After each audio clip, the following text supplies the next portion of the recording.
ഓം നമഃശിവായ. പരമശിവന്റെ ആജ്ഞയില്ലാതെ പ്രവേശനം കിട്ടാത്ത ക്ഷേത്രമാണ് അരുണാചലം. ആ മഹാദേവനെ സ്മരിച്ചാൽ മതി ചെയ്ത പാപങ്ങളെല്ലാം പോയി മുക്തി കിട്ടുവാൻ. ആദിയിൽ തന്നെ പരമശിവൻ അഗ്നിഗോളമായി അവതരിച്ച ക്ഷേത്രമാണ് അരുണാചലം. ഈ ക്ഷേത്രത്തിന് സുമാർ 2600 കോടി വർഷം പഴക്കമുണ്ടെന്നാണ് പുരാണങ്ങളിൽ പറയുന്നത്. ഇവിടുത്തെ മണ്ണിന് അനേകം ഔഷധ ഗുണങ്ങളുണ്ട്. ഈ ക്ഷേത്രം ഭാരതദേശത്ത് തമിഴ്നാട്ടിൽ തിരുവണ്ണാമല ജില്ലയിൽ അരുണാചലത്താണ് ഉള്ളത്.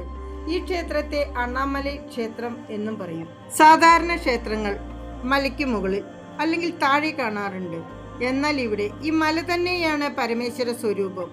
ഈ മലയ്ക്ക് ചുറ്റും എത്രയോ ക്ഷേത്രങ്ങളും ഗോപുരങ്ങളും തീർത്ഥങ്ങളും ഉണ്ട്. മാനവ മേധസ്സിന് മനസ്സിലാവാത്ത എത്രയോ മഹിമകളുണ്ട്. എത്രയോ ലക്ഷം ആളുകൾ ഈ മലയ്ക്ക് ചുറ്റും ഗിരിപ്രദക്ഷിണം വയ്ക്കാറുണ്ട്. ഹിന്ദു പുരാണത്തിൽ ഈ അരുണാചല ക്ഷേത്രത്തിന് യുഗയുഗാല പ്രശസ്തിയുണ്ട്. പുരാണ കഥ പ്രകാരം കൃതയുഗത്തിൽ ഈ മലയ്ക്ക് അഗ്നിപർവ്വതമെന്നും ത്രേതായുഗത്തിൽ സ്വർണഗിരി എന്നും ദ്വാപരയുഗത്തിൽ താമരശൈലം എന്നും അറിയപ്പെട്ടിരുന്നു. കലിയുഗത്തിൽ ശിലാശോഭിതമായ ഈ മലയിൽ പരമശിവൻ അഗ്നിഗോളമായി അവതരിക്കാനുള്ള കാരണം എന്താണ്? ഈ മലയിൽ ഒളിഞ്ഞിരിക്കുന്ന രഹസ്യം എന്താണ്? നോക്കാം. പൂർവകാലത്ത് ഒരു സമയത്ത് ബ്രഹ്മാവിനും മഹാവിഷ്ണുവിനും ഞാനാണ് വലുത് എന്ന വാക്തർക്കം വന്നു. ഈ വാക്തർക്കം കൂടിയപ്പോൾ ഈ വാക്തർക്കത്തെ സാധാരണ സ്ഥിതിയിലേക്ക് കൊണ്ടുവരുവാൻ വേണ്ടി പരമശിവൻ അഖണ്ഡ ജ്യോതിർലിംഗമായി ആവിർഭവിച്ചു. അതിൽ നിന്നും പ്രത്യക്ഷപ്പെട്ട പരമശിവൻ ഈ അഖണ്ഡ ജ്യോതിർലിംഗത്തിന്റെ ആദിയും അന്തവും കണ്ടുപിടിക്കാൻ ബ്രഹ്മാവിനോടും വിഷ്ണുവിനോടും പറഞ്ഞു. മഹാവിഷ്ണു വരാഹാവതാരത്തിൽ ഈ അഖണ്ഡ ജ്യോതിർലിംഗത്തിന്റെ ആദി കണ്ടുപിടിക്കുവാൻ പോയി. ചതുർമുഖ ബ്രഹ്മ അന്തം കണ്ടുപിടിക്കാൻ തൻ്റെ ഹംസവുമായി മുകളിലേക്ക് പോയി. എത്രയോ 1000 വർഷങ്ങൾ അങ്ങനെ പോയിക്കൊണ്ടേയിരുന്നു. എത്ര പോയാലും ആ ലിംഗത്തിന്റെ ആദിയും അന്തം കണ്ടുപിടിക്കാൻ സാധിച്ചില്ല.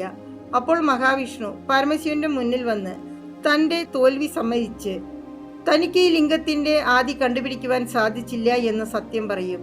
ബ്രഹ്മാവ് ഈ ലിംഗത്തിന്റെ അന്തം കണ്ടുപിടിക്കുവാൻ പറ്റാതെ ഒരു സ്ഥലത്ത് ക്ഷീണിച്ചിരിക്കുമ്പോൾ ഒരു കേതകി പുഷ്പം മുകളിൽ നിന്നും താഴേക്ക് വരുന്നത് കണ്ടു. ബ്രഹ്മാവ് ആ പുഷ്പത്തെ എടുത്ത് നീ എവിടെ നിന്നാണ് വരുന്നതെന്ന് ചോദിച്ചു. അപ്പോൾ ആ പുഷ്പം ഞാൻ പരമശിവന്റെ തലയിൽ നിന്നാണ് വരുന്നതെന്ന് പറഞ്ഞു. അപ്പോൾ ബ്രഹ്മാവ് ഇവിടെ നിന്ന് ഈ ശിവലിംഗത്തിന്റെ മുകളിലേക്ക് എത്ര ദൂരമുണ്ടെന്ന് ചോദിക്കും.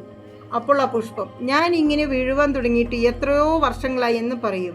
ശിവലിംഗത്തിന്റെ അന്തം കണ്ടുപിടിക്കുവാൻ പറ്റില്ല എന്ന് മനസ്സിലാക്കിയ ബ്രഹ്മാവ് ഞാനാണ് നിന്നെ ശിവലിംഗത്തിന്റെ മുകളിൽ നിന്നും എടുത്തുകൊണ്ട് വന്നത് എന്ന് നുണ പറയുവാൻ പറഞ്ഞു. ആ പുഷ്പം അതിന് സമ്മതിക്കും. അതേ സമയത്ത് അവിടേക്ക് ഒരു പശു വന്നു. ബ്രഹ്മാവ് ആ പശുവിനോട് തനിക്ക് അനുകൂലമായി പറയുവാൻ പറഞ്ഞ് രണ്ടിനെയും കൂട്ടി പരമശിവന്റെ മുന്നിൽ വരും. ഞാൻ ഈ അഖണ്ഡ ജ്യോതിർലിംഗത്തിന്റെ അന്തം കണ്ടു. അതിന് സാക്ഷി ഈ പുഷ്പവും ഈ പശുവുമാണെന്ന് പറയും. അതിന് ആ പുഷ്പം ശരിയാണ് എന്ന് പറയും. പശു തലകൊണ്ട് ശരിയാണ് എന്നും വാലുകൊണ്ട് നുണയാണെന്നും പറയും. നുണ പറഞ്ഞ ബ്രഹ്മാവിനോട് ദേഷ്യം വന്ന പരമശിവൻ ഇനി മുതൽ നിനക്ക് ഭൂലോകത്ത് പൂജകൾ കിട്ടില്ല എന്ന് പറയും. നുണ പറഞ്ഞ കേതകി പുഷ്പത്തോട് ഇനി മുതൽ നീ പൂജയ്ക്ക് പണിക്ക് വരില്ല എന്നും തല നുണ പറഞ്ഞ പശുവിനോട് ഇനി മുതൽ ആരും നിന്റെ തലയ്ക്ക് നമസ്കരിക്കുവാൻ പാടില്ല എന്നും വാല് സത്യം പറഞ്ഞ കാരണം ആ ഭാഗം ഇനി മുതൽ എല്ലാവരാലും പൂജിക്കപ്പെടുമെന്നും പറയും. തെറ്റ് മനസ്സിലാക്കിയ ബ്രഹ്മാവ് തൻ്റെ അഹങ്കാരവും അജ്ഞാനവും അന്ധകാരവും എല്ലാം ഈ അഗ്നിലിംഗം മാറ്റിയിരിക്കുന്നു. തനിക്ക് ജ്ഞാനോദയമായിരിക്കുന്നു. അതുകൊണ്ട് ഈ സംഘടനയ്ക്ക് ഭൂലോകത്ത് പ്രാധാന്യം കൽപ്പിച്ച് സകല ജീവികൾക്കും ജ്ഞാനത്തെ കൊടുക്കുന്ന അഗ്നിലിംഗമായി മാറി ഭൂലോകത്ത് അവതരിക്കണമെന്ന് പറയും. ബ്രഹ്മാവിന്റെ വാക്കനുസരിച്ച് പരമശിവൻ അരുണാചലത്ത് അഗ്നിഗോളമായി അവതരിച്ചു. എന്നാൽ അഗ്നിഗോളമായി അവതരിച്ച ആ മലയെ പൂജിക്കുക എന്നത് ആരെക്കൊണ്ടും പറ്റുന്ന കാര്യമല്ല. അത് മനസ്സിലാക്കിയ ബ്രഹ്മാദി ദേവതകൾ പരമശിവനോട് അർച്ചനാ സ്വരൂപമായി മാറുവാൻ പറയും. ആർക്കും ചോദിച്ച വരം കൊടുക്കുന്ന പരമശിവൻ ഓരോ യുഗത്തിലും ആ യുഗ നിയമം അനുസരിച്ച് അരുണാചലത്തിൽ ദർശനം തരാം എന്നും പറഞ്ഞ് ലിംഗരൂപമായി മാറി അതേ മലയിൽ തന്നെ അന്തർധാനമായി പോകും.